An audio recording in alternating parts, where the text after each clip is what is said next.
সালাম আলাইকুম। Russia Ukraine যুদ্ধের সর্বশেষ খবর। দীর্ঘদিন যাবৎ রাশিয়া ইউক্রেন যুদ্ধ নিয়ে আপনাদের কোনো আপডেট দিচ্ছিলাম না, কারণ এখানে নাটকীয় বেশ কিছু মোড় ঘটছে। যেমন যুদ্ধটা কি শেষ হবে, সেখানে কি কোনো শান্তি চুক্তি হবে, মার্কিন প্রেসিডেন্ট ডোনাল্ড ট্রাম্প তিনি আসলে কি ভূমিকা রাখতে চাচ্ছেন, কখনো ইউক্রেনের পক্ষে অবস্থান, কখনো রাশিয়ার বিপক্ষে। অপরদিকে কূটনৈতিকভাবে রাশিয়াকে কুপকাত করার জন্য ভারতকেও কিন্তু চাপে ফেলছেন। যেমন ভারত যদি রাশিয়া থেকে তেল কিনা বন্ধ না করে, তাহলে ভারতে 100% শুল্ক তো আছে, এটাকে 200-300% করার হুমকি দেওয়া হচ্ছে। অপরদিকে দেখছি যে জেলেনস্কিকে বলা হচ্ছে যে দনবাস অঞ্চল ছেড়ে দেওয়ার জন্য, যেটা রাশিয়া দখল করছে, তাহলে এখানে যুদ্ধবিরতি বা যুদ্ধটা শেষের আলোচনা শুরু হতে পারে। কিন্তু এই সকল কিছুর মাঝে আলোচনায় উঠে এসেছে টমহক নামক মার্কিন যুক্তরাষ্ট্রের হাতে থাকা সেই আলাদিনের চেরাগের মতন একটা ক্ষেপণাস্ত্র। আজকে আপনারা দেখছেন যুক্তরাজ্যের তৈরি যে একটা কি বলা হয় যে ক্ষেপণাস্ত্র আছে স্টর্মশেড।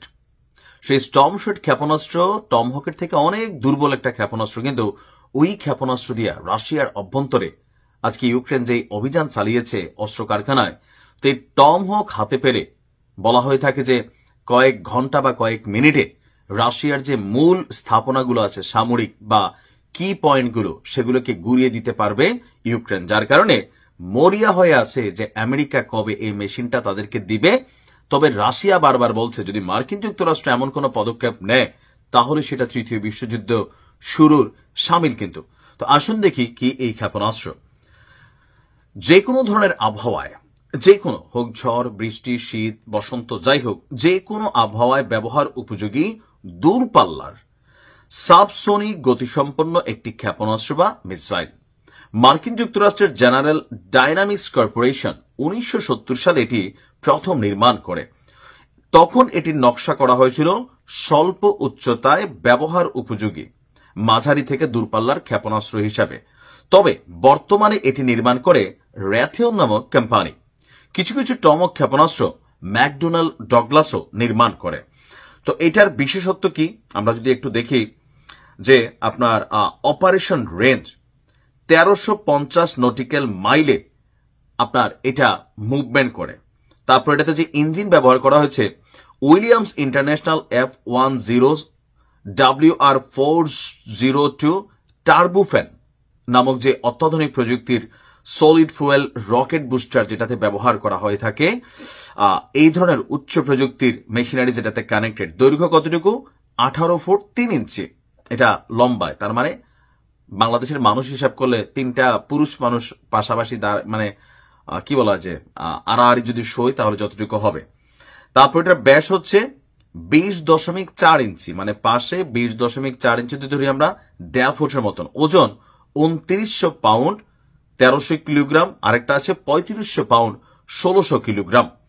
আর এক একটা টমক মার্কিন ক্ষেপণাস্ত্রের দাম হচ্ছে $5,69,000 US ছিল এটা কখন? 1999 সালে। বর্তমানে এটার দাম এর থেকে প্রায় 4 গুণ 5 গুণ বেশি। সর্বশেষ 2011 সালে 1.45 মিলিয়ন এটার দাম ছিল। তার মানে বুঝতে পারছেন যে একটা ক্ষেপণাস্ত্রের দাম কত কোটি টাকা। আর উৎপাদনকারী কোম্পানি এই মুহূর্তে হচ্ছে জেনারেল ডাইনামিক্স। আর এটার গতি বা এটার যেই কি বলা হচ্ছে তাকে, ধরেন এটাকে রেডারের মাধ্যমে শনাক্ত করা খুবই কঠিন কাজ। এটা এতটাই গতিসম্পন্ন যে এটাকে রাশিয়ার এই মুহূর্তে যে আকাশ প্রতিরক্ষা ব্যবস্থা আছে এটাকে সামলাইতে পারবে না। কেন পারবে না বললাম? ইউক্রেন ধরেন এই যে যুক্তরাজ্যের স্টর্ম শেডো দিয়ে আঘাত করে, অথবা ইউরোপীয় ইউনিয়ন থেকে প্রাপ্ত মাঝে মাঝে বিভিন্ন ধরনের ক্ষেপণাস্ত্র থাকে দূরপাল্লার, বাট টমহকের ধারে কাছেও ঘেঁষতে পারে না এমন আকার মানে ক্ষেপণাস্ত্র দিয়ে কিন্তু রাশিয়ার অভ্যন্তরে বেশ কয়েকটা অভিযান চালাইছে, এবং রাশিয়া সবগুলা সফলভাবে কিন্তু মোকাবেলা করতে পারে নাই।